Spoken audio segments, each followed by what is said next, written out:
अस्सलामुअलैकुम दोस्तों, मुल्क में कवाड़ यात्रा के नाम पर आखिर ये क्या चल रहा है। योगी आदित्यनाथ जो उत्तर प्रदेश का चीफ मिनिस्टर है 5 मिनट नमाज पढ़ने पर भड़क जाता है और दावा करता है कि मेरे चीफ मिनिस्टर बनने के बाद उत्तर प्रदेश में कहीं पर भी आपको कोई भी शख्स नमाज पढ़ते हुए दिखाई नहीं देगा। लेकिन योगी आदित्यनाथ को ये लोग जो डांस कर रहे हैं ये दिखाई नहीं देता।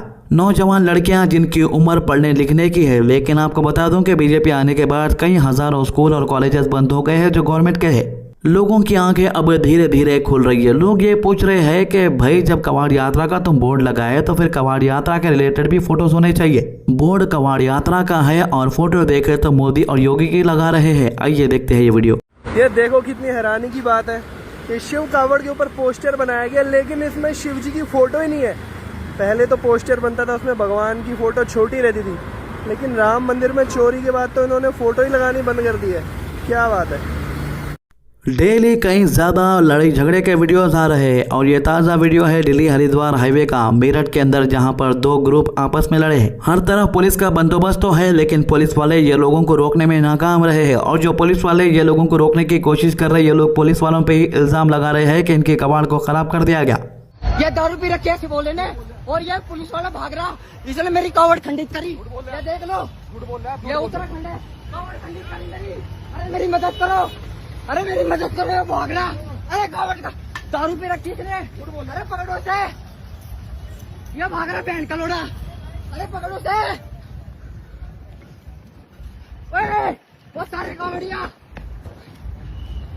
कहाँ भागेगा, कहाँ भागेगा, ये भाग रहा।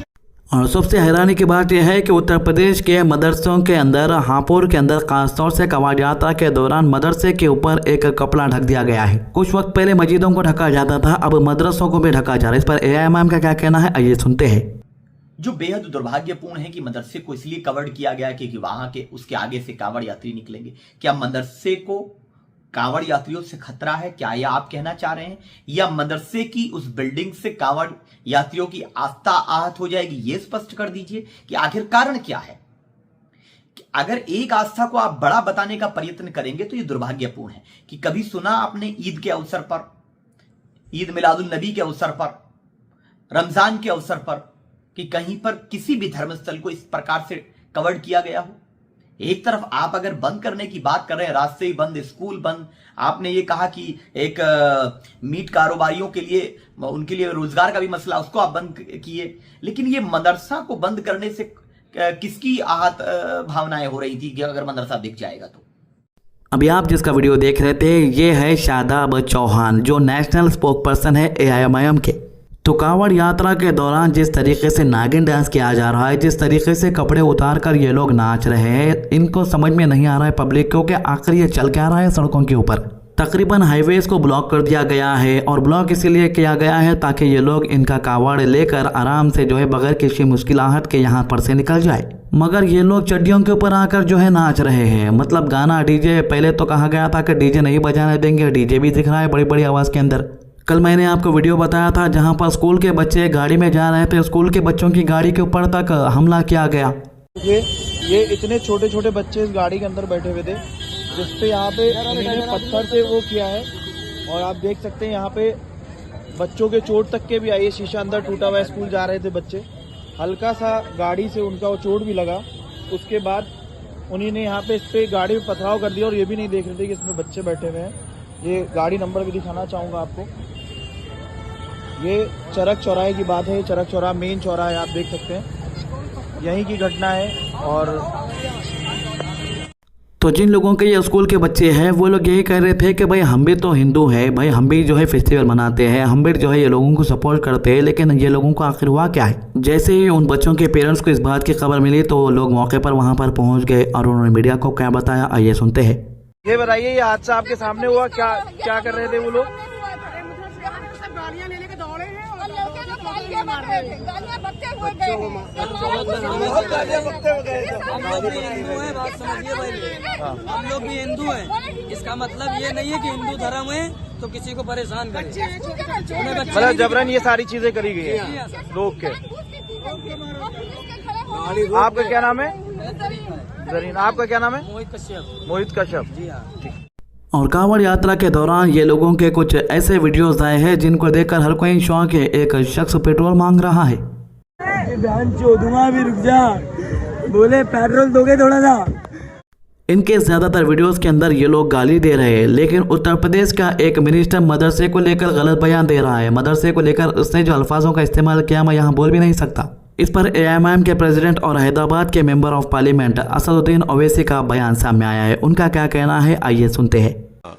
तो ऐसा है ना कि आदमी की जहालत, उसके अल्फाज जो ज़बान से निकलते हैं ज़ाहिर हो जाती है, क्योंकि ये लोग ना इनके जो बुजुर्ग थे वो कभी आज़ादी की लड़ाई में हिस्सा लिए। यही मदरसे थे जिन्होंने 1857 की जंग आज़ादी से पहले भी और उस वक्त भी जिहाद का फतवा दिया था। अल्लामा काफ़ी कौन थे, मुरादाबाद के थे, जो फांसी पर चढ़ गए। उन्होंने जिहाद का फतवा दिया और 3 दिन में फांसी की सज़ा हो गई। पूरे उलमा कराम को उनको फांसी दे दी गई थी। तो प्रॉब्लम केशव प्रसाद मौर्य की सोच में है, क्योंकि उनकी जो आइडियोलॉजी संघ परिवार से ताल्लुक़ है। संघ परिवार का तो कोई लोग मरा ही नहीं ना जंग आज़ादी की लड़ाई में। उलमा कराम अपनी जानों को दिए, और इसीलिए उनकी जहालत और उनकी नफ़रत इस्लाम और मुसलमानों के दिक्कत आती है। तो उनको चाहिए कि हिस्ट्री पढ़ें। अगर उनको पढ़ना नहीं आता तो किसी से पढ़वा लें और देख लें, उनको समझ में आ जाएगा। और मैं कंडेम करता हूँ, मदरसों से दुश्मनी क्यों है आपको? आर्टिकल 25, आर्टिकल 26, आर्टिकल 29, आर्टिकल 14 क्या कहता है? तो ये बात कर रहे हैं तवज्जो हटाने के लिए, राम मंदिर से चोरी जो हुई है, इसीलिए तवज्जो हटाने के लिए इस तरह की बकवास अनाप शनाप बक रहे हैं। जो पढ़े लिखे नौजवान हैं वो लोगों का नजरिया अब बीजेपी सरकार को लेकर बदलता नजर आ रहा है, खासतौर से कांग्रेस जनता पार्टी के एहतजाज के बाद। स्टूडेंट्स को अब एक बात समझ में आ रही है कि मुल्क में जो कुछ भी अब तक हो रहा है वो सही नहीं है मुल्क के लिए, क्योंकि मुल्क हमारा कॉन्स्टिट्यूशन से चलना चाहिए, ना कि किसी ऐसी सोच जिसकी सोच ऐसी हो कि मुल्क को हिंदू राष्ट्र बनाने की सोच रखते हो। इसीलिए नौजवान आकर एहतजाज कर रहे हैं। आइए देखते हैं। चप्पलों की माला लेकर, ये चप्पलें वो हैं जो जंतर मंतर पर साथियों ने प्रोटेस्ट कराई, उनकी चप्पलें हैं। हम मोदी जी को ये चप्पलें पहनाना चाहते हैं जो उन्होंने लड़कियों के साथ किया। वो जो लड़कियां वहाँ पे प्रोटेस्ट में मौजूद थी, उनके ऊपर जो उनके साथ हैरेसमेंट किया जाता है, तो उस चीज के लिए हम उनको ये चप्पल का उपहार देना चाहते हैं। तो ये मोदी जी इस चीज को स्वीकार करें। अब इसका असर भी देखने को मिल रहा है। हाल ही में हुए बाई इलेक्शन के अंदर जो है बिहार के अंदर खासतौर से बीजेपी को हार का सामना करना पड़ा। अब बीजेपी के जो MLA कैंडिडेट हैं उनको पता लग चुका है कि अब लोगों की आंखें खोल रही है। इन्होंने कहा है कि इनकी जो गलतियां हैं हार के बाद वो गलतियां सुधारने की कोशिश करेंगे ये लोग। इसलिए मैंने बोला है जो जनादेश है उसे हाथ जोड़कर सर झुका करके स्वीकार करता हूँ। आप निश्चिंत रहिए, समय समय पर मीडिया मित्रों से मिलूंगा भी, प्रतिक्रिया भी दूंगा, आप निश्चिंत रहिए। आखिर ऐसी कौन सी कमी है जो रह गई? अब उसी की तो समीक्षा करेंगे। यहाँ पर ये बीजेपी के नेता रमेश बिदूरी है। इनके पार्लियामेंट के अंदर के गालियों के कुछ वीडियोस भी सोशल मीडिया पे वायरल हुए थे। इन्होंने जंतर मंतर पर जो एहतजाज करने आए थे उनको स्टूडेंट नहीं कह रहे हैं, उनको ये कह रहे हैं पंचर लगाने वाले थे। मतलब कि अब जो स्टूडेंट कांग्रेस जनता पार्टी के वो भी पंचर लगाने वाले थे। आपको सुनिएगा। क्यों आए हम लोग? ये मोदी जी के लिए आए हैं। तो ये जानकारी इन सब बच्चों को है, लेकिन देश की आबादी इतनी है कि बरगला कर बेका कर वहां पर 20-50 हजार बच्चों को, वो जो बेरोजगार पंचर लगाने वाले वहां पर ज्यादा थे, ताला बनाने वाले वहां पर ज्यादा थे, पंचर लगाने वाले मालूम ही है आपको, वो लोग वहां पर ज्यादा थे और छात्र लोग वहां पर कम थे। ये भी मैं आपको जानकारी देना चाहता हूं। और क्या भारत की बेटी या भारत का बेटा मोदी जी के बारे में, उनके परिवार के बारे में इस प्रकार की बातें कर सकते हैं क्या? वो पंचर लगाने वालों की ही औलादें होंगी, पंचर लगाने वालों के ही खानदान होंगे जो मोदी जी के बारे में इस प्रकार की बातों का। कांग्रेस जनता पार्टी के फाउंडर और लीडर्स भी बीजेपी लीडर के हर बात का काउंटर कर रहे हैं, हर बात का जवाब दे रहे हैं। ऑलरेडी बाई इलेक्शनों के अंदर बीजेपी को हार का सामना करना पड़ा। अगर से उत्तर प्रदेश में असेंबली इलेक्शन है, फिर उसके बाद लोकसभा इलेक्शन है, तो बीजेपी को अब इस बार उतना फायदा नहीं होगा जितना पहले हुआ, क्योंकि नौजवान को पता लग चुका है कि हिंदू मुसलमान के नाम पे अब वोट लेने का जो वक्त था वो खत्म हो गया है। हमेशा हिंदू मुस्लिम के नाम पे वोट नहीं ले सकते। यही वजह थी कि कल कॉकरोच जनता पार्टी के फाउंडर अभिजीत दीपके ने सीधा मोहन भागवत और पीएम नरेंद्र मोदी पर सीधा निशाना साधा था। भाई शलीन चोपड़ा की तक आंखें खुल गई है। अल्लाहु अकबर। सवाल ये है कि हमारा देश क्या संविधान के अनुसार चलता है या हमारी धार्मिक आस्थाओं के अनुसार? Education, employment opportunities, basic necessities जैसे रोटी, कपड़ा, मकान, पानी, बिजली, health care, housing schemes, savings schemes, AI learning courses, ये तमाम चीजें हमारे रोजमर्रा जिंदगी के चर्चों का केंद्र बिंदु क्यों नहीं है? क्यों हम इन चीजों के बारे में बात नहीं करते हैं? भूखमरी, बेरोजगारी, लाचारी, गरीबी, इनसे जितना एक गरीब हिंदू त्रस्त है उतना ही एक गरीब मुसलमान त्रस्त है, जितना एक गरीब सिख त्रस्त है उतना ही एक गरीब ईसाई त्रस्त है। क्यों हमारे समझ में नहीं आ रही है ये सिंपल बात?